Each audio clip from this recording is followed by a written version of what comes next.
আমরা কুরবানি করতে গিয়ে যে ভুলটি করে থাকি, হাফিজুর রহমান হুজুরের কথাগুলি শুনে যান। এর কোরবানির সময় যখন গরু জবাই করো, একটা গরুর সামনে ছুরি দেখাইও না, নিষেধ, গরু কষ্ট পাবে। এক গরুর সামনে আর একটা গরুরে জবাই করবা না, গরু কষ্ট পাবে। গরুটারে রশি দিয়া বাইদা জমিনের মধ্যে শোয়াইয়া 1 সেকেন্ড দেরি করবা না।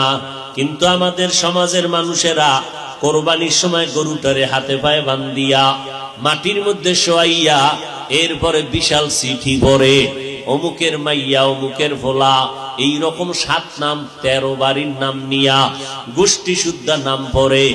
অমুক একজনের নাম আব্দুর রহমান, নাম পড়ল, বাবার নাম, মায়ের নাম, ওয়ার্ড, এরপরে থানা, এরপরে জেলা। কিও এত নাম কেন?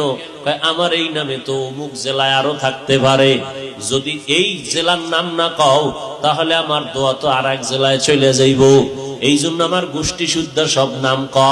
7 জনের নাম কইতে কইতে গরুটা আদা মরা হয়ে গেছে। ও আল্লাহর বান্দারা, এগুলো শুধু মূর্খতা আর কিছুই না। তুমি কোরবানি দিতেছো আমার আল্লাহর জন্য, কার নামে দাও কেউ জানার দরকার নাই, আমার আল্লাহ জানলেই তো যথেষ্ট। আল্লাহর জন্যই যদি দিয়া থাকো, ইমাম সাহেবের ডাইকে আবার গরুডারে কষ্ট দিয়ে কেন চিঠি পড়াও? এর একমাত্র কারণ এই মানুষটা বড় মূর্খ। জুমার দিন ইমাম সাহেবের নিয়ত করছে, হুজুর আব্বার লেগে একটু দোয়া করেন।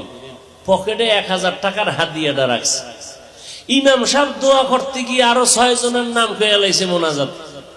মোনাজাতের ভিতরেই মেজাজ গরম, হাদিয়াটা দিয়া হবে না যে ইমাম সাহেব আমার বাবার জন্য দোয়া করতে গিয়া 1000 টাকা দিব হাদিয়া নিয়ত করছি, হেদিয়া আরো 6 জনের নাম কইল।